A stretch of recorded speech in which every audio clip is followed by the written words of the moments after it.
All right, we're back.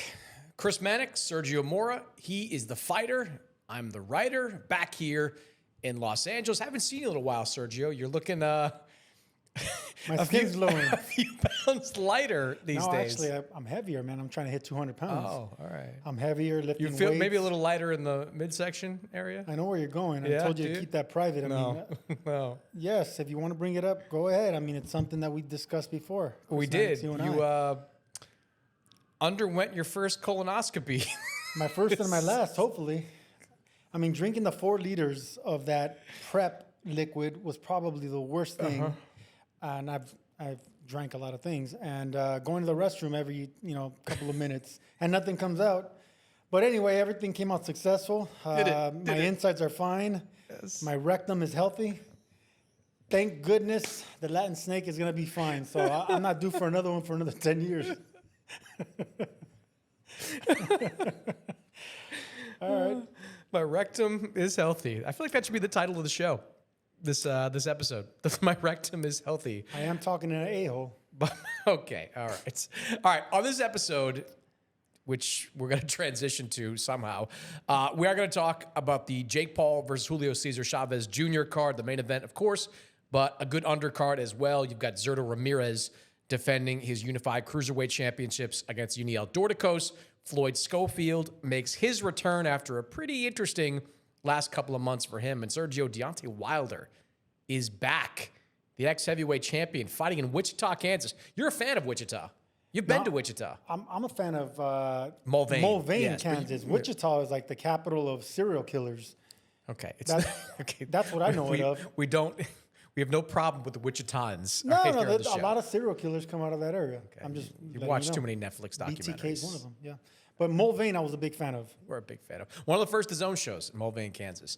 All right, let's start with Jake Paul. On Saturday, Jake will look to pick up his 12th professional win and add a former world champion to his resume when he takes on a former middleweight title holder, Julio Cesar Chavez Jr. Jake is coming off a widely watched win last summer over Mike Tyson.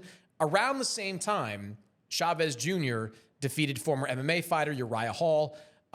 Jake has won a few fights in a row since his loss to Tommy Fury. Chavez has been more of a mixed bag. 2 straight wins, but 4-4 in his last 8 fights. So let's just start big picture here. What do you think of this fight? When it was announced, what did you think of this matchup? Chavez, a little bit long in the tooth, 39 years old. Been a long time since he was relevant. But he is an ex-champion with 54 wins on his resume. A lot more experience than Jake Paul. What do you think of it? You know, when it first got announced, I actually gave Jake Paul his flowers. I gave him credit. I sent out a tweet. I got murdered for it, criticized by everybody. But I meant what I tweeted. I meant what I said. This will be a real fight for Jake Paul. Look, everyone's saying that I'm a DAZN lackey and I was just saying it because it's on DAZN. I'm not calling that fight. I'm not even part of that event. I have nothing to do with it because of Jake Paul, of course. But I had to give him his flowers. I had to give him credit because this is a real former champion that has never been knocked out. He's quit in 2 fights. You know, he's quit against Fonfara. He quit against Daniel Jacobs.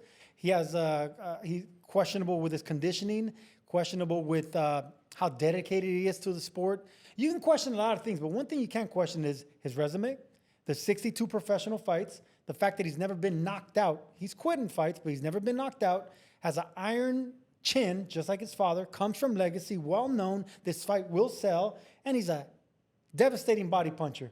These are all things that all the people that criticize me for that tweet don't understand.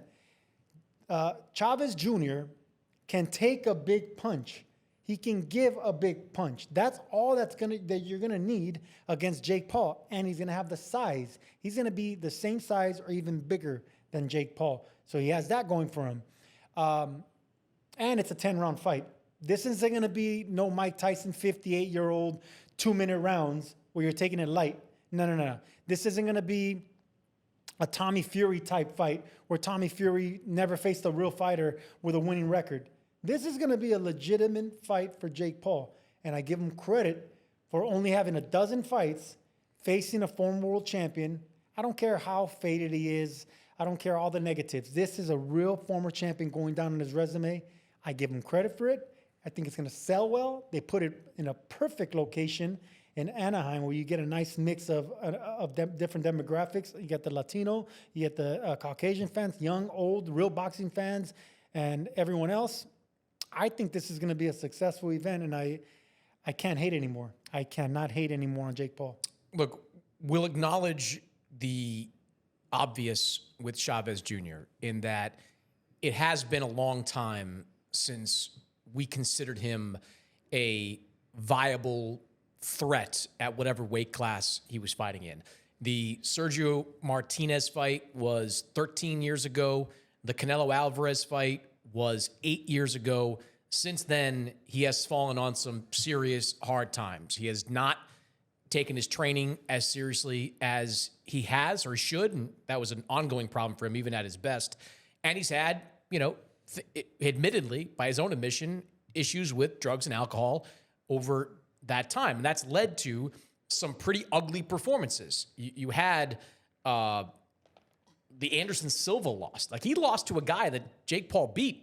That was, 3 years ago? He lost to a guy in Anderson Silva in a boxing match. That was a boxing match against Anderson Silva. The fight against Uriah Hall last summer, he got the win, but that wasn't an impressive performance either.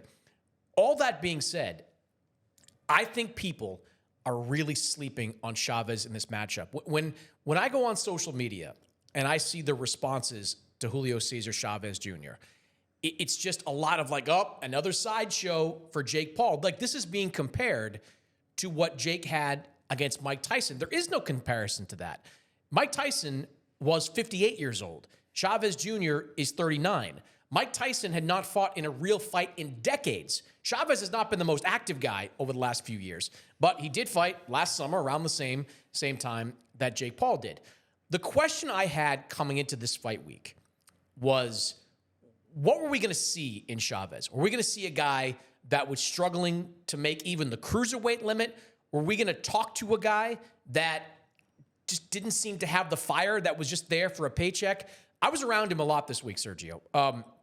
One thing is he's in shape. He is in pretty good shape.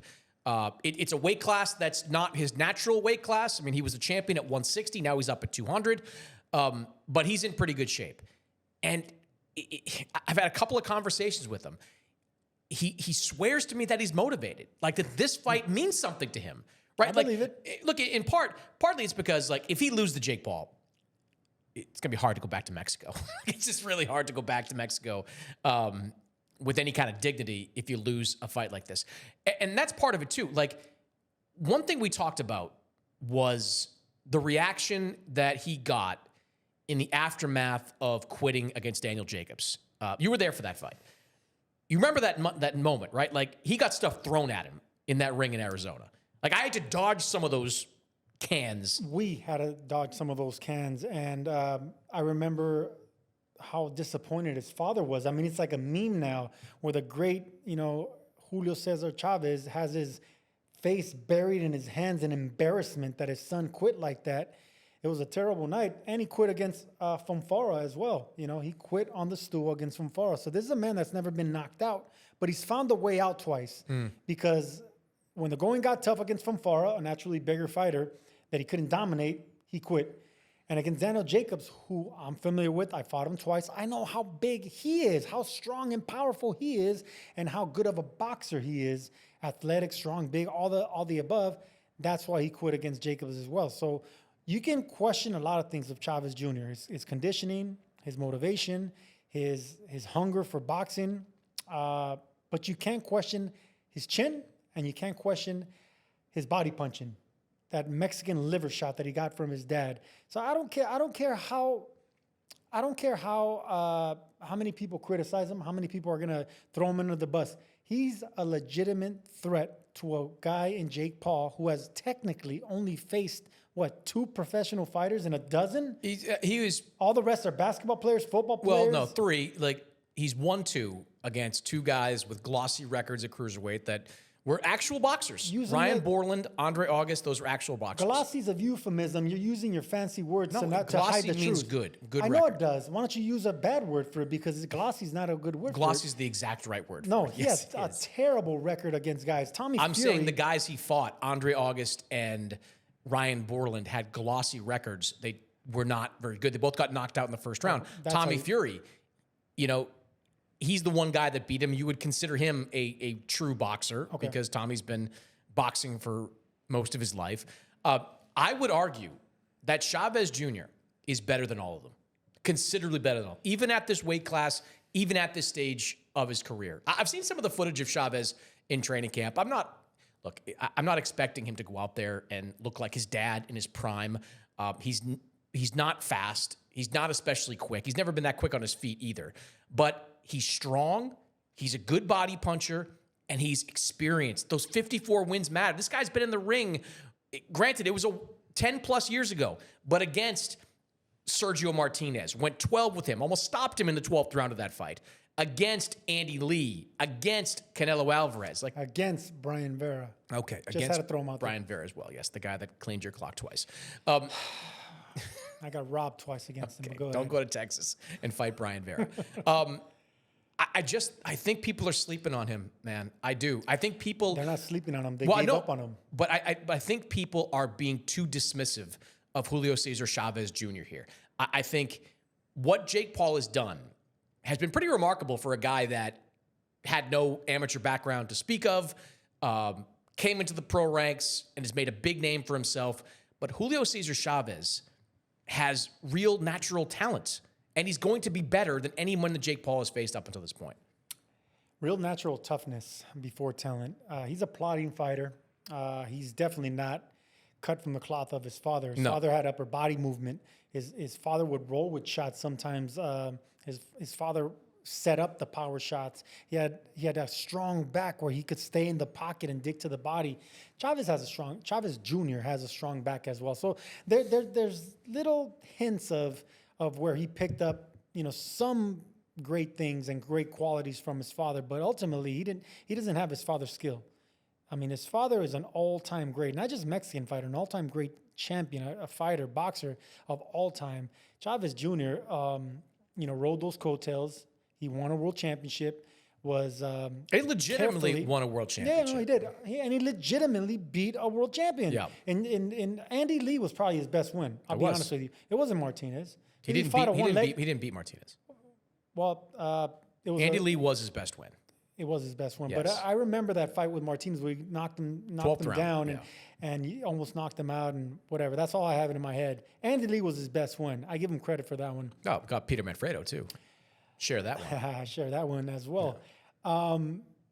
But I have no respect for Chavez Jr. I really don't. I've never admired his style. I've never admired his work ethic. I think he's brought down the legacy and the great name of his great father. And I think he's let a lot of people down. He's been spoiled and pampered all the way to the top. He's made millions of dollars when he doesn't deserve it and other fighters do.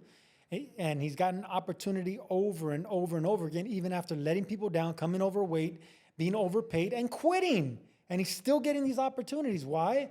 Because of that famous last name, Mannix. Which is why he's getting this opportunity. There's no doubt about that. But nepotism at its best. When I look, it happens, right? Like, when he signed with Top Rank very carefully groomed him over the years. Like he was like 40-0 before he faced anybody of any consequence. So he had a carefully culled professional career.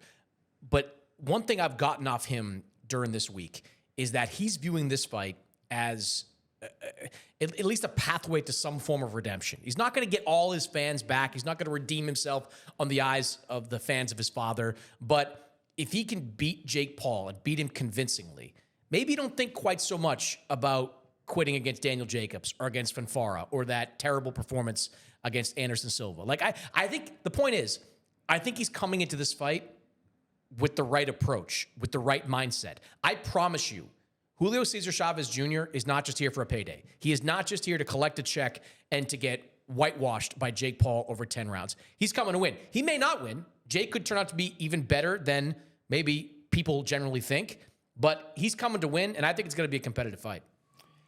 I believe it, and this is the reason I believe it. It has nothing to do with his boxing hunger or his fighting spirit. It has nothing to do with that.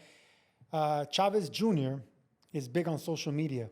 He does some silly stuff where his father gets upset at him with social media, but he's part of that. Just like Jake Paul, he's part of that social media phase in athletes where they can get a mass following outside of their sport or outside of their main thing. And that's how people are making money nowadays with social media, right? So Chavez Jr. has rode that wave, and he's quite active on that. So I think Yeah, but he's not a social media influencer. Have you seen him? He dresses up in high heels and walks around. He's not an influencer, though. He Like dresses Jake Paul up in high heels, walking around, prancing around in purses. Chavez Jr. He's does not a that YouTuber. to like get hits. Okay. You think a professional fighter would want to do that to get hits? He does that to get views, to get hits. So what are you saying here? Do you think it's a real fight? Or do you think it's not?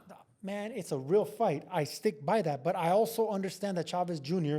likes being a part of social media. He wants followers. He wants to make money outside of So just does every boxing. fighter. You know how many young fighters nowadays have camera crews following them around? Like, everybody wants to be part of the social media wave. Everybody has a social media team. It doesn't mean anything that Julio Cesar Chavez Jr. wants to be part of social media. The question is he a threat in this fight? That is the only question we're coming to answer here today, Sergio. Yes, he's a threat because he could take a big punch, give a big punch. Dude, no matter how you want to cut this up, this is a man that has 62 professional fights. That's it. That's how you cut it up. I don't care if you want to tell me this is a 39-year-old quitter that has drug issues, that never's taken fighting serious, that's always lazy. Yes, you guys are absolutely right on all of the above. But what you don't understand is this is a professional former world champion that has lived in the gym. He's been groomed in the boxing gym, is accustomed to taking punches, still gives a mean body shot. I don't care how undisciplined he is. I don't care. He can go into a fight drunk, and he can still take a better punch than Jake Paul.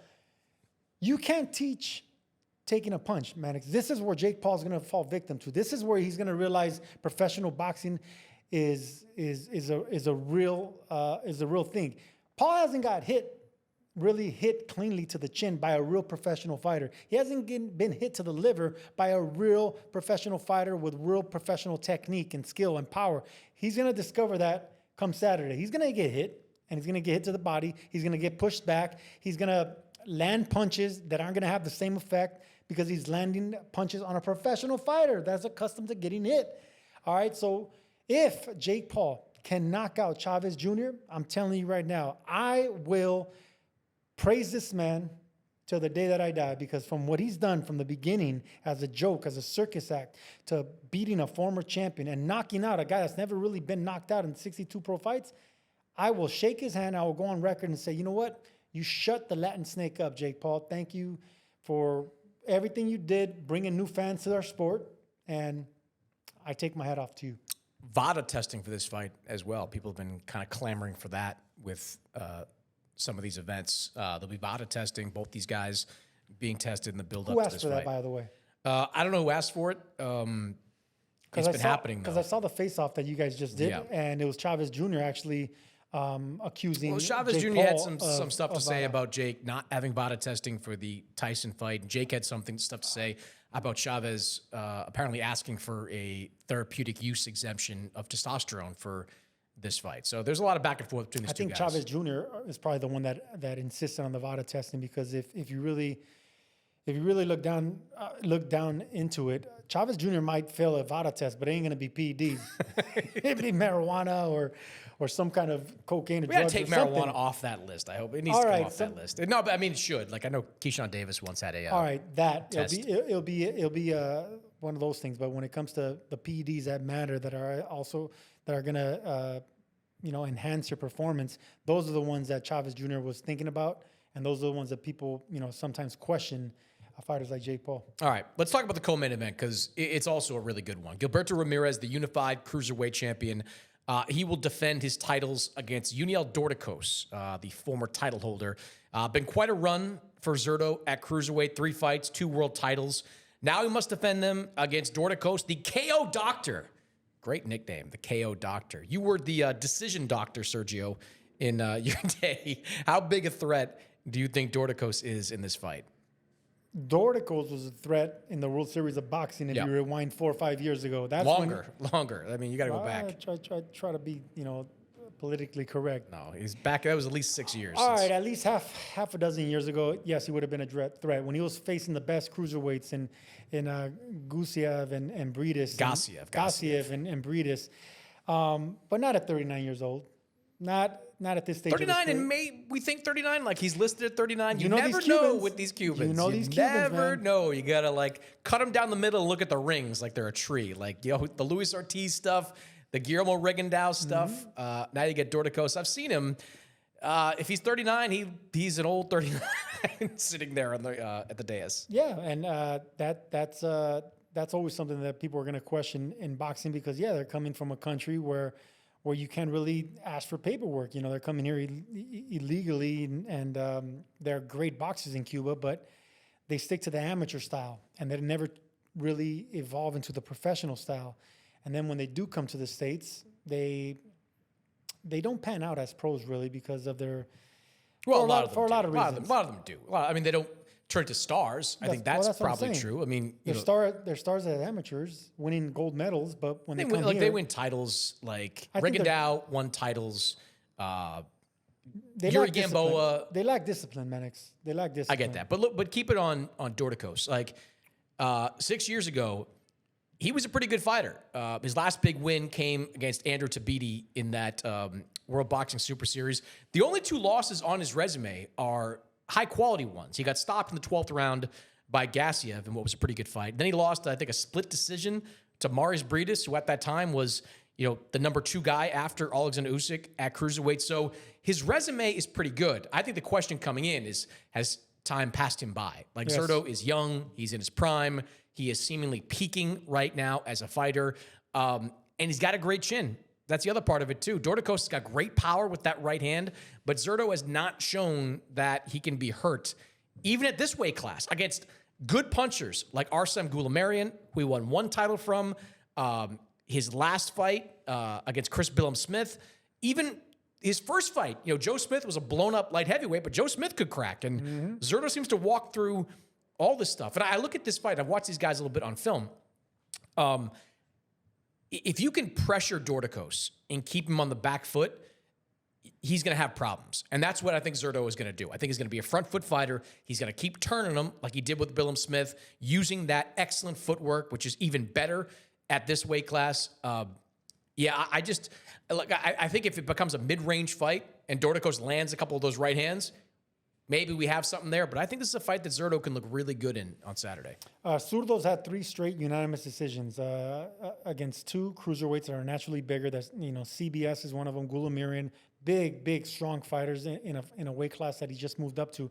The Joe Smith one. Joe Smith, even though he was a light heavyweight, this guy punches like a heavyweight. So I understand that fight, and he was experienced in the championship level. So 3 straight unanimous decisions where Zurdo looked good. Especially since, he was outclassed and outboxed by that Bebo fight. They maneuvered him well since then. He's had 3 straight solid wins against 3 straight names. So the momentum is on Zurdo Ramirez's side. Dorticos doesn't have none of that. He's on the way out. And I looked at his last couple of fights. His footwork's gone. When he was younger, 5-6 years ago when he was fighting the best fighters in the world, that's when he had that right hand that you're talking about. That's when he came forward. That Tabiti knockout was something. Yes, that was something. That's when he was turning heads at a cruiserweight, but that's not him anymore. He doesn't come forward with the same amount of threat because he doesn't have the legs anymore. The legs are gone. Cuban fighters make a career out of being in a good position to land their power, keeping their distance, landing with long right hands. Usually they're left-handers in the Cuban school of boxing, but Dorticos is a right-handed fighter, and you need legs for that. You need positioning. You need footwork, and he doesn't have that at 39 years old anymore. This fight's going to look similar to when Zurdo Ramirez faced his last Cuban fighter. What was his name? It was 4 years ago.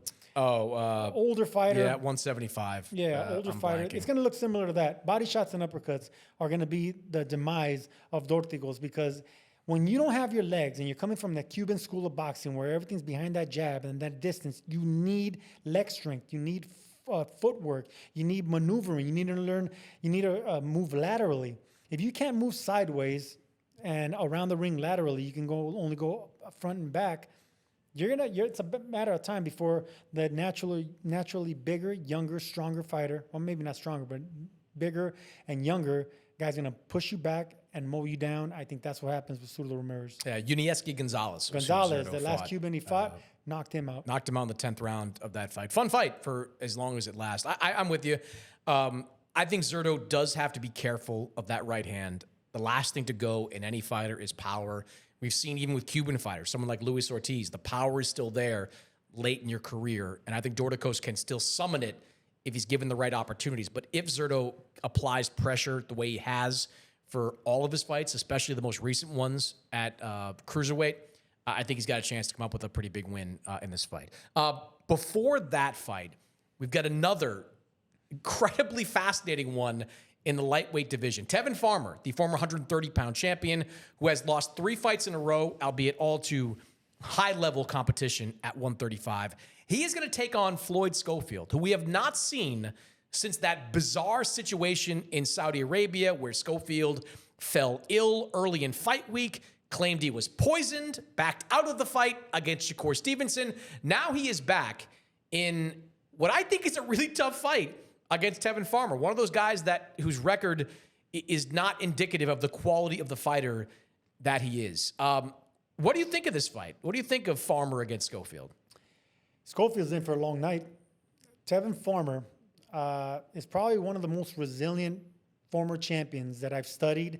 We've called his fights. And this guy's so mentally strong and slick from that southpaw stance. And in his last couple of fights proved that he has power.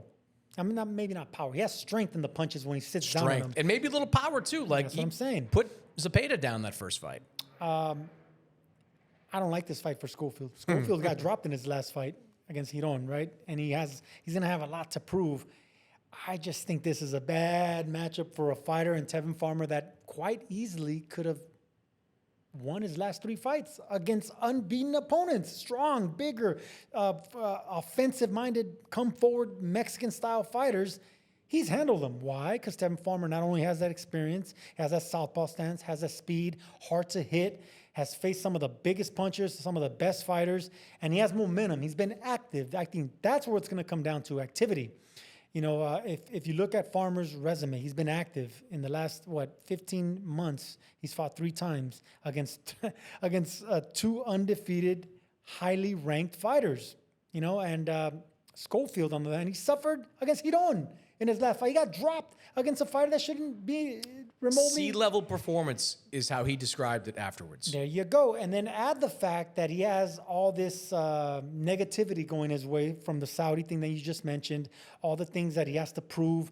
He doesn't have a jab, too. So if he doesn't come in with the jab, he's not going to beat Farmer, man. He's not going to beat Farmer without a jab. He's not going to beat Farmer without defensive upper body movement. He's not going to beat Farmer without angles and footwork, because this is all things that Tevin Farmer brings to the table. Tevin Farmer is a serious threat and an underdog that I think will probably do something great in this fight and ruin the plans for Floyd Schofield and Golden Boy if they're not careful, man. This is a dangerous fight for this young man. Tevin Farmer's record at 135 is terrible, right? Like, not good. But he might be the most underrated, crappy record guy in boxing today. Like... He started his career getting knocked out. Yes. He got knocked out in his pro debut. That shows how far this man has come to pick up a world championship, to face some of the best fighters, and it shows character, man. Look, I'm with you on this matchup. I like Floyd Schofield a lot. I think the talent in him is real. But one thing Tevin said to me during one of our meetings this week is that, look, he thinks that Floyd Schofield is pretty good. But he thinks that Floyd jumping to him is skipping a step. He's like, there is a step between me and the kind of guy that Floyd Schofield should be fighting. And I think he might be right. I mean, Floyd, for all of his talent, like, he's not this high volume puncher. Like, that's what Farmer had problems with Zepeda. Farmer's faced that before. He handled it with Zepeda, but if you remember but I'm saying, hold on. Farmer had some problems with Zepeda's output, like everybody does. Like, it's tough to win decisions against guys that throw that many punches. Schofield's not going to do that. Like, he's not going to throw anywhere in the neighborhood of the number of punches that Zepeda throws. He's going to try to knock Tevin Farmer out. Like that lunging hook that he likes to throw, he's going to try to throw that. And Tevin Farmer's smart enough to know that it's coming and to have a good counter prepared for it. Like, that's the danger here. Like, Tevin, when I talked to him, Tevin was like, inside 7 rounds, I'm going to stop this guy. And he was quick to say, like, I don't predict knockouts ever. He's like, look at my record. I don't have a lot of knockouts. But he's like, inside 7 rounds, I'm going to stop this kid. He must see something on film from Floyd Schofield that he knows he can take advantage of. I see something. And I saw something with the Zepeda fight. When I talked to Tevin Farmer, and we called that fight in Saudi, and I talked to him afterwards, I seen how confident he was. I seen how disappointed he was from his fights with Mora. But this is a man who's not intimidated by volume. If you remember a long time ago when we called the fight when he fought Jono Carroll, I think it was, Carroll was on him like white on rice, throwing punches. But this man has slick defense. He's hard to hit cleanly. If he fights and boxes, both those things. He has to do a little bit of both those things against Floyd Schofield. I think he needs to fight Schofield early and box him late. I think change gears on this young buck like that is going to give him issues. I think he's the naturally bigger and stronger fighter. I think he has a better resume. I think this is a bad fight for Schofield. This is a very bad fight for Floyd Schofield, coming off a bad performance, coming off that bad criticism he took in Saudi. And he's going to want to be over-eager to impress. That's another thing that's going to work against a young fighter with the young bull mentality, where you want to over-impress and go for the knockout and look impressive. That's going to fall into the hands of an old bull like Tevin Farmer, who's already been, through everything. There's nothing that Tevin Farmer hasn't faced, man. From the tough opponents that he was an underdog and won, to where he won a world championship, upset the odds. He did everything, man. This is a veteran that I have a lot of belief in. He doesn't have much wear and tear. He had a late career start, so he's still fairly young and has a lot of miles left in the tank. Terrible fight for Schofield, and I think Farmer's going to do something special. And I wonder what Floyd Schofield's mindset's going to be like coming into this. Like, that was a traumatic experience for Floyd Schofield in Saudi Arabia. We don't know what happened over there. But wanting that fight against Shakur Stevenson for so long, believing that you were going to go to Saudi and winning it, and then hopping on a plane to go back with no money and no title. Floyd told me, and he's going to join the show in just a couple of minutes, he told me those weeks afterwards were really hard. Like, he thought about quitting boxing after that. Like, it was just really difficult to go through what he went through. Now he's coming back, and he's not coming back against, some kind of heavy bag. He's coming back against Tevin Farmer, a former champion who, despite his record, is a really good fighter and is going to pose a ton of problems for him. They're confident in Schofield's camp. They believe in their guy, but I think this might be the fight where they see the value of experience and what a guy can do. This might be the fight where they learn a couple of lessons in the ring against a guy that knows a little bit more. All right, last thing for you is we have another return on Friday. Deontay Wilder, the former heavyweight champion, back. He is back, fighting in Wichita, Kansas. Tyrell Herndon is the opponent. BLK Prime, pay-per-view. We have not seen Wilder, Sergio, since Zhilei Zhang stopped him in Saudi Arabia just about a year ago. Before that, he was widely outpointed by Joseph Parker. He has lost 4 of his last 5 fights, if you go back to the 2 losses to Tyson Fury. I talked to Wilder this week, said all the right things, said, I believe there's still something left in the tank. I have excised the bad people around me. What'd you just say, excised? Excised. What does that mean? Lopped off, taken away. Oh, okay. All right, just save it, Google it later. Never heard of that word. I thought you said exercise. And he believes there is another run left in him. He's not just talking about fighting Tyrell Herndon for 1 fight and collecting 1 more paycheck and 1 more win. He believes he's got a few more years left in this game. 39 years old. He believes there is years left in the game. He believes he can still become the unified champion. Do you, Sergio Mora, think that there is a unified championship run left in it for Deontay Wilder? Ignorance is bliss. And I think it's foolish the way that Deontay Wilder is thinking. But that's what happens when you have so much success, so much power, when he's going to go down as one of the hardest punchers in history, period. and his rise for having such a late start from winning a medal in the Olympics to becoming one of the hardest punchers, making all that money.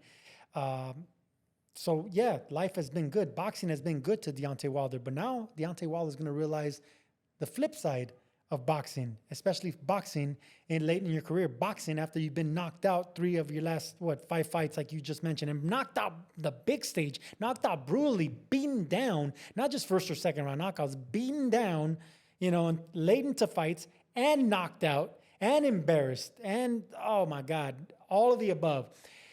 He's gonna be all right for this fight, but the confidence he's gonna get in this fight is gonna get him hurt in his next fight. I have no idea why Deontay Wilder, at almost 40 years old, is coming back to the ring when he's made tens of millions of dollars. I would over 50 million easily. Easily. That last Saudi deal was very lucrative for him. And it's not like he lives in Beverly Hills. He lives in Alabama. He can stretch that money out. Like, what is Bomb Squad doing? What is Deontay Wilder thinking of? But that's what goes to show you the arrogance, the pride, the ego in punchers. That's something that I never had in my career. I was never a puncher. So I realized that in order for me to continue boxing late into my career, I had to be in peak shape, have legs, and I was in it for the distance. Punchers have the luxury of not worrying about that. When you have that magic eraser, you can fight into your 40s, 41, 42, 40. Yeah, you could do that against the right opponent. So for this fight, just like Nonito Donaire in his last fight, for this fight, they're going to be all right. But the confidence they're going to get from this fight is going to get them hurt in their next fight. So I don't mind Deontay Wilder coming back in this fight on a card there. Where's it going to be on? It's not a major network. BLK Prime and no one's going to watch. No one's going to watch, right? So for this fight, he's going to be okay. But for his next fight, he's going to get hurt. I don't like this. I don't like this this version of Deontay Wilder. I don't like the fact that he thinks he could still become a champion after being brutally beaten up and knocked out at 40 years old.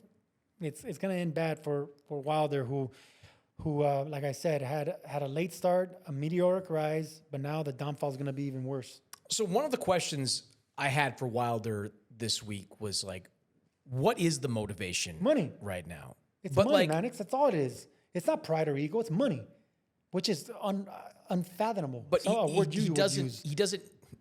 I could come up with something better than unfathomable. But he doesn't need the money. He has made generational wealth. He did it in 3 fights against Tyson Fury. He tacked on more in those 2 fights over in Saudi Arabia. He has made gobs of money that even he was saying, like, it stretches beyond me to my kids, their kids. Like, he has got people set for life. When Deontay Wilder got into boxing, he did it because he had a daughter that had spina bifida. Like, he did it to support his daughter and pay her medical bills. He was working on a beer truck. He was working as a cook at IHOP. He stumbled into Jay Deese's boxing gym in Alabama because he thought that might be a way to make a quick buck. He was motivated back then. That's how he became the Olympic bronze medalist. It's how he became the world heavyweight champion, like having that fire inside him. I don't know how you succeed at the highest level if you don't have that same fire. Like, I agree with you. He is going to obliterate Tyrell Herndon. Like, Tyrell Herndon is not even a faded version of Deontay Wilder. He's not on that level. But if the next fight is against someone like Alexander Usyk, would Usyk be interested in fighting the one other guy that he hasn't beat in the heavyweight division? That's not going to go well for Deontay Wilder. If it's against Anthony Joshua, a little more interesting because Joshua is also a faded version of his former self. But does Deontay, who against Joseph Parker did not have the willingness to throw the right hand because he did not trust his chin anymore. Didn't. Same thing against Zhang Zhang. Didn't throw those right hands because he knew what was coming back. If you don't have that fire in your belly, and you can speak this better than I can as a fighter, if you don't have that fire in your belly, it's going to end horribly for you, especially if you face an elite level opponent. If he wants to go out and fight the Tyrell Herndons, of the world for the next few fights, make a couple of bucks, fight in Alabama again, maybe Los Angeles, Las Vegas, rebuild himself that way, that's fine. But he's itching for bigger things, man. And I just don't think at 39, even though he looks great, he sounds pretty good, I just don't think he can get it back. I don't believe it. I'm trying to put it into a way that you can understand. When you start fighting for money, you get hurt in boxing. But I'm trying to bring up an analogy for you can understand. Like, you're a writer, all right? You're a faded, has-been writer. I'm in my prime. Sure. If you think about the greatest writers, I'm gonna mention Ernest Hemingway because I'm a huge fan of his. When he started, writing for money, putting out these books, they weren't good, they weren't great. I think he wrote for Esquire to pay the bills. When he started doing that, he started losing his fame. People started looking at him different. He started becoming something that he's not. It's when it's when you're writing out of passion. When he's out there in Cuba drinking and smoking and meeting people. That's the heyday of a guy like Hemingway because he's living life, he's experienced it, he's writing down the characters he sees in his life. You and every other writer, when they're writing for money, when they're writing to pay the bills because you have a 3-book deal and you just want to get them out of the way, you're a has-been. You're not doing it out of hunger, you're doing it out of money. Wilder and a lot of boxers, a lot of athletes, when they start doing it for money, their performances suffer, they start losing fans because of it, and they end up getting hurt, and their name gets tarnished. Ultimately, the end of a fighter's career could happen to Roy Jones Jr. As great as he was, when he started getting knocked out towards the end fighting for money, no bueno. Mike Tyson fighting for money, probably one of the saddest stories that you could think of. And the list goes on and on and on in the annals of history, of boxing history. We just Proud of yourself on that one, aren't you? I am, but I'm kind of You somehow laughing. have it in your mind that Ernest Hemingway was not writing for money early on. Everyone that's ever picked up a pen has been writing for money. Nobody does it for altruistic reasons. Nobody does it You're wrong. as a... No, I'm not. All the great writers out there. Hemingway on one side of it. Gay Talese, great writer. George Plimpton, great writer. These guys were not writing for the fun of it, my friend. I promise you, writing is You too haven't hard. read Hemingway. Writing is too hard to write it just for the fun of it. It's just that simple. No, it's therapeutic, man. It's not therapeutic. It's hard. You don't understand. I don't understand what it means to be a world champion. I'll give you that. You don't understand what it means to write. No, Like, I you have don't. no idea. I Just because don't. you wrote one web column for PBC.com 10 years ago does not mean you know. Just because you send me your potential tweets that you're going to put out there and call yourself the Hemingway of Twitter does not mean you understand that. I do agree with you, though, on the concept of or the whole idea that fighting for money is bad. It's very bad, and it's going to lead to a very bad outcome. So it's probably not going to happen for Deontay Wilder in this fight. I think he's going to look great. And I think in the aftermath, Sergio, you're probably going to hear Eddie Hearn say, you know what, if Tyson Fury's not around for Anthony Joshua, we'll happily do a fight against Deontay Wilder. We'll finally get that. And you know what? It's probably still a big event. Probably still is pretty big. Not what it would have been back in 2019 when they both had belts around their waists, but it still is a event that would sell a big number of tickets in London. A big number of tickets. So I think that's the end game for Deontay Wilder. He told me he's about becoming unifying the belts, but if he can get one more shot at a big fight against Anthony Joshua, win or lose, I think he's looking for that. Sounds exciting. I mean, on paper, AJ versus Wilder has been a long time coming. Big punchers, huge. But to quote Ernest Hemingway, because I can do that, I'll just go into my Rolodex in my mind. You know, old men don't grow old. They grow careful. Same thing happens to fighters, especially heavyweight champions that grow on that power, grow on that eraser. They're going to be two shell-shocked heavyweights, not looking for power anymore. They're just going to be two has-beens, used to be power punchers, used to be bad guys that are going to be afraid of each other's punches because they're not the same devastating power punchers, seek and destroy mentality anymore. They're shells in themselves. They're careful. They know what it's like to be at the end of that punch, the end of a knockout, the end of an embarrassment. And that's the reason these guys, at this point of their career, it's going to sell, but it's not going to be a good fight. All right. Well, I think that colonoscopy sucked out what was left of your brain, too. No comment. All right. We talked about Floyd Schofield and what he has been dealing with over the last few months. When we come back, we will be joined by Floyd and Floyd Sr., who are going to lay out exactly what happened in Saudi Arabia. All right, Floyd Schofield Jr., Floyd Sr. joining me for this conversation. It's been a ride over the last couple of months for you, Floyd. Scheduled to face Shakur Stevenson back in February, had a medical issue, had to withdraw from that fight. I guess we start with kind of how you're feeling physically, where you're at. How do you feel now? I feel good. I'm back 100%. I believe. And after that, I just had to push. Make sure my body was 100%. Before doing any sparring and stuff. So after this camp, I feel great. I feel great. I know I'm ready to fight. What do you think of what you've seen from your son during this camp? He look amazing. He ready. So I'll preface this question by saying I know you guys there's some legal reasons, things you can't explain about what happened in Saudi Arabia. From what you can explain, I'll put it to you first, Floyd, and see if you can weigh in. What happened during that week? How did you feel physically? Why did you ultimately not fight? Just walk us through kind of the days before you were forced to pull out. So the days before, I was feeling great. I was 3 pounds away from my fight weight, and that was just me walking around doing interviews. Did I meet with you guys before? We never got to that point. Okay, yet. But I remember just doing that whole media day thing, and I believe it was the very next day. It happened, and like we said, I can't talk about it and other stuff. But the British Boxing Commission, they made the ruling, saying I wasn't fit to fight. And mind you, I'm sick or whatever was going on, and I'm telling my dad I want to fight. And I think there was a point to where the doctor and my dad, they had to hold me down because I'm trying to get up and shadow box and show the doctor I could still fight. But they ultimately didn't let me fight. And once I actually came to, and the next day, that was probably like one of the. I don't know why he trying to describe it to y'all like he could remember. I can't remember. Everything was like blacked out. What happened is I was at the gym.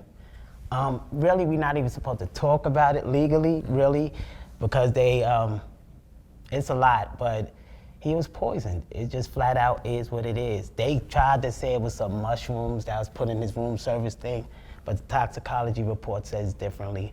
But we just moved on to the next fight. He was poisoned in that fight, but even before then, just a lot was going on in camp. Like cops being called, saying we harboring kids, drugs being planted in cars, like it was real. Real faxes out there with the Fort Lauderdale police, the hospital there, to the point where it made me have to go to the hospital for anxiety as a parent, pardon me. And I'm freezing over here, so if they see me shaking, it ain't emotions, but as a parent to go through that. It's just crazy just because you wanted to box, just because you was in shape. So it's a lot of lawyers involved. People ran in, no, trying to take defense for what they did, because a Mora was in the camp that told, as it was happening, that warned me they spiked your son. And I found my son, and the British board is who took his license. We didn't pull out of the fight. They said we couldn't fight because he was administered in the hospital for 2 days. So they brought him to ICU, and then he stayed there at night, then they moved him upstairs. So that's what happened. Couple follow-ups. I had not heard the stuff about Fort Lauderdale before. Maybe you talked about that a little bit, I'm not sure. But what happened in camp? What were the issues there? There was just some people that we brought in that we shouldn't have brought in. I'm not gonna say. No, you can't say that because people got lawyers. Yeah, I'm not gonna say it ain't no worth names. that. What happened is our passports got stolen. That's the first thing. Our passports got stolen. He was supposed to show up for the first thing in London. When he got to the airport, they ripped out his pages, so he couldn't fly there. So we had to rush and get passports. We got passports. Then cops get called to our house, say we harboring kids. So 2 o'clock in the morning, we have guns to our head. And they investigate, they find out it's a prank. They even track the number to what state it came from. Next thing, a few weeks later, drugs get planted in the car. And a report come out that I tried to run them over. But the funny thing is the car hadn't been driven in damn near a day. And when the cops came and the detective, they knew this car hadn't been driven at all for a report to be made 20 minutes ago. They checked the car, find drugs planted in it. So these are the things we faced in that camp. But we're here now for this fight. Obviously, you believe someone was trying to mess with you. Oh yeah, we know for sure. It's documented. It's documented that people was messing with us. Do you know who was trying to mess with you? We can't. People got lawyers. Yeah, we got threatened with but detectives know from the Do you feel like you know who? Detectives know from the person, the witness, of who and how and everything. But we not pushing to seek nothing from nobody. We just moving on with our life. But the truth is told. If the truth is the truth, it is what it is. And I think that was another part that, you know, messed me up after Saudi, because after going through all of that and still making it to Saudi, still thinking I was gonna accomplish my dream, for it just not to happen, and it felt just like the biggest waste of time. Yeah, it was crazy. Something you just said there about what happened in Saudi. You said that he was poisoned. Why are you so sure that he was poisoned? Because toxicology reports, they say that it was mushrooms he was allergic to. That's what the Saudis say. Can you tell us what the toxicology report said? Not right now because of the legal things. Can you, like, one thing I would say respectfully, that what it's hard for people to understand or believe the poison part of it until they know what the poison was, what that toxicology stuff said. Like, can you understand that people are This skeptical? ain't for what the people believe. I don't care what the people believe. I said the truth from day one.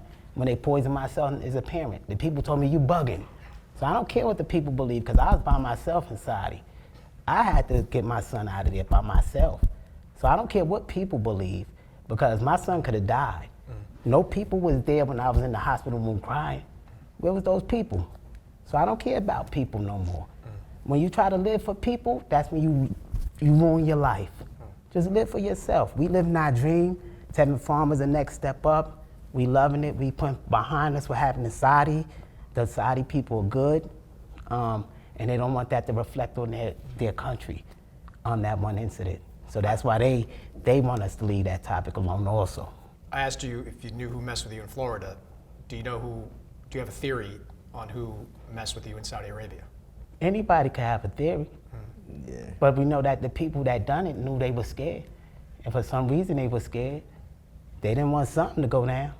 Yeah, I'm a nice guy, so like, why, So why it is give what me? it is. I mean, you know, it ain't no, somebody would have had to have power to pull that. They would have had to have real power to do that in that country. So that's why we leave the topic alone, because they got power. They showed us they could touch us just like that. So why we want to battle with folk like that? Let me ask you a different way then. The question would be why, right? Like, that was a big fight. One of the biggest fights. That was a big fight for everyone. That was, you know, Floyd versus Shakur. That was an anticipated event, I guess, because you fought your way into the fight with your ranking, but also talked your way into the fight by saying that you've been calling Shakur's name out from the very beginning. The question I think I have is, why would anyone want to mess with that? One correction, we never called Shakur out. He started with us. Well, he did a lot of Right, Shakur. he said he said if Oh, no, he Zepeda, called me out he said if first. He did, but then ducked, it was he a said lot if of people. Zepeda ducked, then I'm fighting Kid Austin. All we said is be a man of your word. You said if Zepeda duck, you fight us. That's what we said to him. He been out there doing that, but Shakur can't beat us. I don't care what people, we sparred Shakur. I seen him as a kid while Shakur was champion. Shakur in 4 rounds, landed 4 punches, and Shakur only bragging, I landed a body shot on him. Yeah, y'all went 2 more rounds, and then he went 6 with your man. So Shakur know he can't beat Kid. At 17. He got, all them champions that's running, they all knew because he got them ready for fights. I said 2 years ago, Tank is gonna retire when Kid get in position. Tank is retiring. I said Devin Haney gonna run. He ran up 2 divisions. Everybody he got in that ring and experience with him, they taking the hell off. They retiring. Shakur doing whatever he gotta do, but then he going. Keyshawn hauled ass to 140 and said he wanted us next, and he hauled ass to 140. Everybody that been in the gym watching him beat these champions up, they know a storm is coming. And none of these champions said he's not the greatest of all time. When I said not one of them say they got the best of him. Not one of them. So why would anybody want to get in the ring? I think it does beg the fight was signed, sealed, delivered. You were there in Saudi Arabia. Why do you think someone would do anything to try to derail To attempt to that fight? assassinate you? You never know why somebody would try to kill you. People crazy these days. You never know why somebody would try to kill you. And that's You didn't just- start with nobody. And that just goes to show, like, to But people. let me tell you, boxing is a dirty business. Boxing is made on more than just ticket sales. So some powerful people didn't want to ruin ticket sales, want them back in money. Or some bets. So it's deeper than, for somebody to pull that off, it's very powerful people. So if we don't know why they did that, so we staying out their way, we minding our business, we doing our job. You were going to say something there. I ain't gonna lie, Chris, I forgot. It was more about the why of all of it. Oh, no, I was just gonna say, people, they get the thing that, people, we ducked and all this other stuff, and I just find it ridiculous, That, like, if you're gonna duck, that's the most craziest way you could have ever ducked somebody, so, I'm just glad to be here now, find a guy like Tevin Farmer, cool people, they're cool people, I like them, but Saturday, like I said, it's blood, so just happy to be here now. One more question about what happened over there. I mean, when it first happened, one of the first thoughts I had was, all right, look, it's a tough travel to Saudi Arabia. It's a big adjustment. The food's different. You were doing a weight cut over in Saudi Arabia. Why was it the feeling you got, the illness what you were feeling? Was it different than anything you'd ever felt? He didn't get no illness. I didn't get no I'm trying illness. to phrase the right word. The sickness. I don't think he could say it. He straight up poisoned. How you felt though? What did it feel like? So when I first told my dad, I was going downstairs because, like I said, I was only 3 pounds away from my weight. Mm-hmm. So I was only going downstairs to shadow box with my coach, Joan Guzman, my cut man, and my dad. And so I'm moving, shadow boxing, and I tell my dad, I look over and I'm like, yo, it feels like I'm floating. And he's like, what do you mean? And I told him, like, it feels like that when I'm walking, it feels like I'm gliding across the floor. And he's like, Floyd, like, what are you talking about? Like, stop playing. So I tell him, like, I can't, like, work out right now. I'll just work out tomorrow or later on. So he's like, all right, cool, we'll take you upstairs. So they take me upstairs, and my cut man and Joan Guzman, they stay in the room. And my dad goes back downstairs to do a workout. Then he gets this, I can't say, this crazy text message. And he comes running upstairs, and next thing you know, I'm tripping out. Actually, I think he's trying to show you. He got the video of me tripping out. I'm trying to go through all the things, show you the text message that came from the mole. Take it serious. They just spiked your son. Like, I got the video and things that I ran up. I mean, these are real messages. The threats, the everything. This ain't no. Yeah, I got the actual video of me tripping out in front of the commission. So people, they like to say, oh, they ducking, but we have the proof. We just haven't been able to show it yet. So. And right, I'm just going to show you. Well, I'm going to show you one thing. You know, senior and junior. You know what. You obviously know what the toxicology said. Yeah. You know what the toxicology said. Do you believe that the public at large will eventually know what it said? I mean, all it takes is for the right person to find the right information. It doesn't matter. We want revenge a different way. Like Forget what that say. We want to fight Shakur Stevenson. We want that fight to go through. I still got to fulfill that promise I gave to my son. We want him to get past the pay, we get past this, and we want to fight Shakur. We didn't duck. We was in line for it. We was in the hospital. Let's just do it right. That's what we saying, and we'll get our payback in that ring. That's how we get our payback as men, where we from. All that other stuff they did, fine. Let us get in the ring. Was that a shot at Bill? Nah, it's just like, I'm not sure it's nothing to Bill Haney. Nah, let's get in the ring. When you came back from Saudi, you mentioned this briefly, how tough it was to come back and bounce back. Tell me about the days and weeks after you got back from Saudi Arabia. So I get back from Saudi, I think the day of the fight that Shakur's about to fight, or the day before, I can't remember, but I was able to watch the fight from home. So I watched the fight. My son, he's on a plane back to come home. So, oh yeah. And it got the date, the time. That's the first message. I'll show you all of them. It's like 10 of them. But some of them you can't say. That's the first message. Okay. And that's when I run upstairs and find him like, because otherwise I thought he would just sleepy going to bed. And I called the doctor, and the British Board of Commission doctor come up there. They said, we got to rush him to the hospital. We don't even wait for an ambulance. We throw him in the SUV. Yeah, they just so just so people watching, what you showed me was someone. You could tell them what someone that said. saying that your son was poisoned. Yes. In Saudi Arabia. So I was asking you about the coming back. Just to finish what you were saying there about kind of what you were going through on the way back. Oh, just when I got back, I watched the fight, and I wasn't impressed with his performance. That's just my opinion. People may differ. And it just made me like super angry, super upset, super mad. I was watching on my phone. I was literally gonna break my phone because I was just so mad. My son is on the plane home, and I do not have this green belt here with me, and it just made me so upset. I think like that night, when my son got home, I just was in the bathroom for like an hour and a half just crying because I was like my opportunity was ruined, and it took me like a good 2-3 weeks. To bounce back, but during that moment, it was like just showing like how my chances could get ruined like that. I wanted to quit boxing. I didn't tell you, but I wanted to quit boxing. I wanted to, just a lot of other stuff because I was like, it's so dirty. Like, I'm a good guy. I feel like people think I'm a good guy. So I feel like I didn't deserve that. You know, I was just going there for one reason and one reason only, and that was to become a champion. What did you see from him during those dark few weeks after? I was going through my own shit. I'm in therapy every week. For real, as a parent, what you mean what he going through? Oh my God, but as a parent had to go through. From the guns at your head from the SWAT team to being put in the car with your drawers on while they check drugs. I mean, and all you just in camp training your son for a fight. To like, you know, so it's a lot on the person, but I can't say as a black man, but as a brother, you gotta go through these obstacles to break generational curses. That's the obstacle God put there. So we on our journey and we enjoying it. And that taught me about the dirty side of boxing. I mean, it's real. We didn't know that side. It's real. It's not just inside of the ring. I see why Mayweather always walking around with bodyguards and why he got an entourage always watching his back. It's a reason. Different levels bring different demons.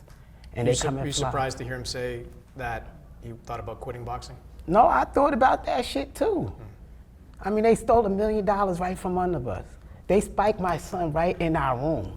Because he only got room service. He never left the room. Yeah, that's the crazy part. I only ordered room service. And it's only 2 people that came in our room.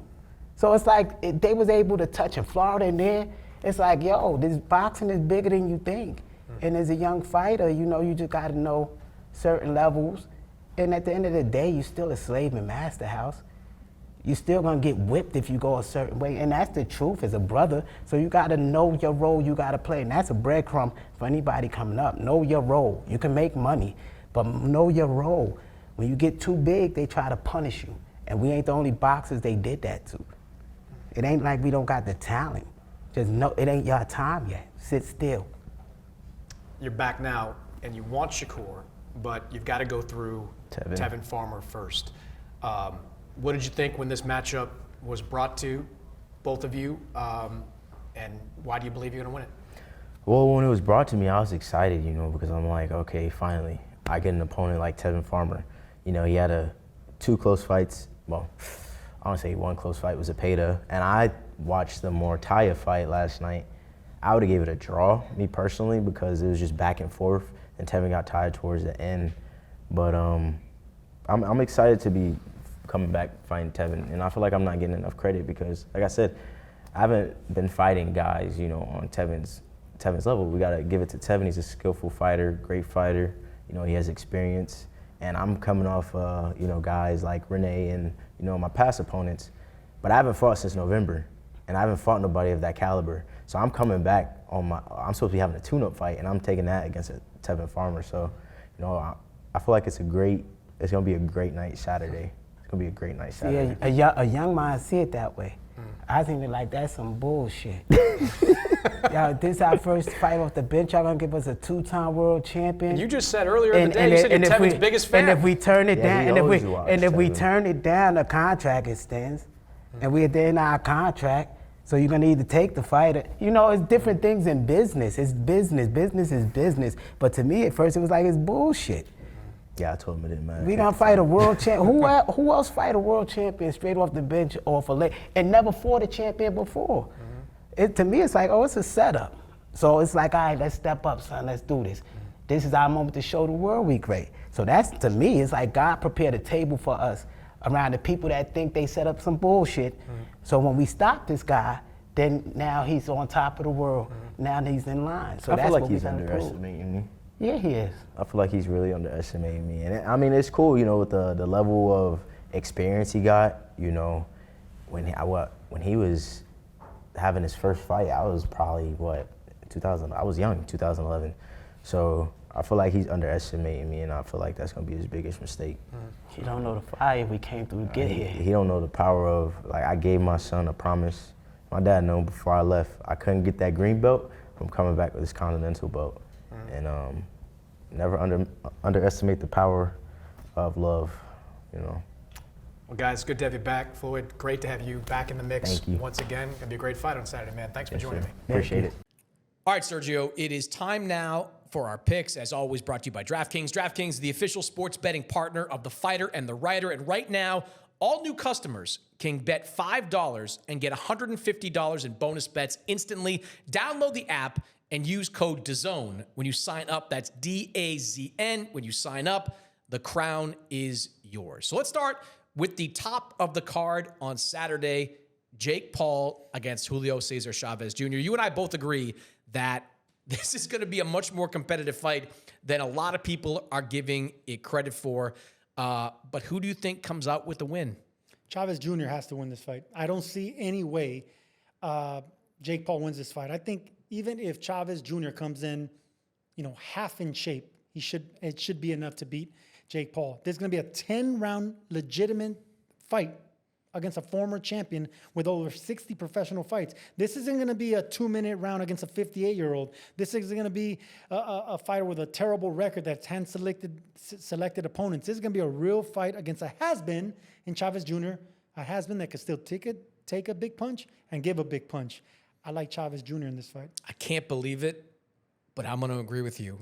I'm taking the underdog, Julio Cesar Chavez Jr. Is he the underdog? He's a big underdog. Wow. To get a measure of redemption in a very high-profile fight against Jake Paul. Like, I don't think Julio is ever going to win back all the fans that were in Vegas to watch that 12th round against Sergio Martinez. That building was electric that night.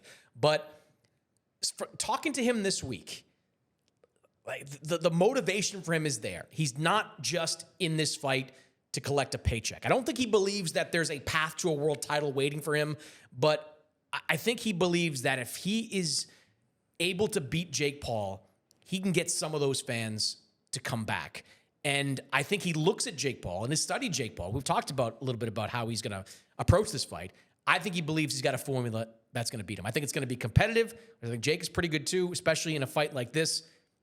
But I'm taking Chavez. Maybe by split decision. I'm taking Chavez to win this fight. Underdog. That's two of us taking the underdog in this fight. All right, co-main event. Gilberto Ramirez going up against Uniel Dorticos. Ramirez, of course, unified champion. Dorticos, the former champion, but is many years removed from that title reign. What do you think of this one?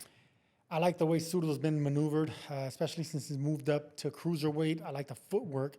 I like the punch selection. He's still Cerullo that he was as throwing the combinations of a super middleweight and light heavyweight. But now he knows that he's in there with bigger fighters, so he's using a lot more of the ring, a lot more boxing, fighting on the inside. He's a nice hybrid of a smaller fighter fighting bigger men. So I really like Cerullo in this fight, but I like him by knockout. Even though he's had 3 straight unanimous decisions against bigger fighters in Goulamirian and Billum Smith, I think he stopped Dorticos. Dorticos doesn't have the footwork anymore. I don't think he has the resilience. He's almost 40 years old himself. He's been inactive. I think body shots and uppercuts are going to take it from him. I don't think it goes the distance.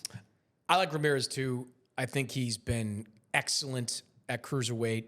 Clearly, not having to shrink down to 168, 175 pounds has benefited him. He's fleshed out nicely. And I think his footwork, which was a weapon for him at 175 and 168, is a much bigger weapon at this weight class. Like the guys at 200 plus pounds do not have the kind of footwork that Gilberto Ramirez has. So I think he's going to win this fight. I do think it goes the distance though. You mentioned it, Zerto, 3 fights at cruiserweight, all 3 decision wins. I get Dorticos is not an in his prime fighter, but he's only been beaten by 2 guys. And it took Gassiev 11 plus rounds to knock him out. And Maris Briedis couldn't do it. I understand those were 6-7 years ago, but I think Dorticos has enough power that Zerto's going to have to respect him during this fight. And I think he'll wind up cruising to something of a lopsided decision. Another competitive fight on this card, our third pick of the night. Floyd Schofield against Tevin Farmer. Floyd, the young gun, at 135, itching for his first world title shot. Tevin Farmer, part of the old guard at 135, relatively new to the weight class, has 3 losses in a row, but all to high-level guys. How do you see this fight playing out? Bad fight for Floyd Schofield stylistically, I think, not only because Farmer's a slick southpaw, but because he has momentum. He's been active. I think activity, style-wise, and just the fact that Schofield's going to have a lot to prove considering his last fight he got dropped. And all the criticism he got in Saudi, I think he's going to be overeager. to want to do something great, to try to, it's a big card, a lot of eyeballs, but that's going to work against the young buck. I love the old mentality, the momentum, the fact that Farmer has a lot to prove, man. This guy, you can't count Tevin Farmer out. And at this stage of his career, he's believing more in his strength and his power and his experience. I like Farmer in this fight. I don't know what the odds are, but Tevin Farmer will find a way to beat the young Floyd Schofield. Yeah, I agree as well. I think it's a bad style matchup, like you said. I think Schofield's going to come in looking to knock Tevin Farmer out, and Tevin's going to have counters. Like, Tevin had some problems with the output of William Zepeda. Floyd Schofield doesn't throw anywhere near as many punches as William Zepeda does. And I'm not sure. Look, I think Floyd Schofield took this fight because it was there, and if he didn't take it, who knows when he was going to fight. I don't think they necessarily wanted Tevin Farmer to be their next opponent. He's also got the disappointment of not getting that marquee fight against Shakur Stevenson. This is everything for Tevin Farmer. This is his career right here. Like, I know he's been competitive in recent fights, but you got to start winning at some point to keep your career going. I think Tevin Farmer has a outstanding performance, and I think he wins a decision. I don't think he stops him like Tevin does, but I think he wins a decision. There might be a stoppage if there's cuts involved because Floyd Schofield lunges. Floyd Schofield's face is still marked up from years. That's what I'm of saying. Maybe the lunging fight into could guys. end in a stoppage. It won't go to decision. But yeah, I'm going to lean towards a decision, Tevin Farmer. But I won't be surprised if it doesn't go to the distance due to a cut or accidental elbow or something like that. Because Schofield doesn't use his jab. He lunges. He overloads on shots. And that's going to fall right into the hands of an experienced fighter, an old bull mentality, a guy that believes in his strength, but is a better boxer than a puncher. And coming off those 3 close wins that could have swayed his way, he has that bitter taste in his mouth that he doesn't want it to go to the distance or the judges anymore. I like Farmer in this fight a lot, man. I really like Farmer in this fight. Do you want us to show you on the Jumbotron during the show on Saturday? I'm going to attend the Jake Paul, Julio Cesar Chavez Jr. fight, but I'm going to be wearing a mask and I'm going to be wearing a fake goatee and a hat. I'm going to be incognito in the stands. I don't think you can pull that off. What should we put under your face? Shortest reigning world champion? All I heard was world champion. All right.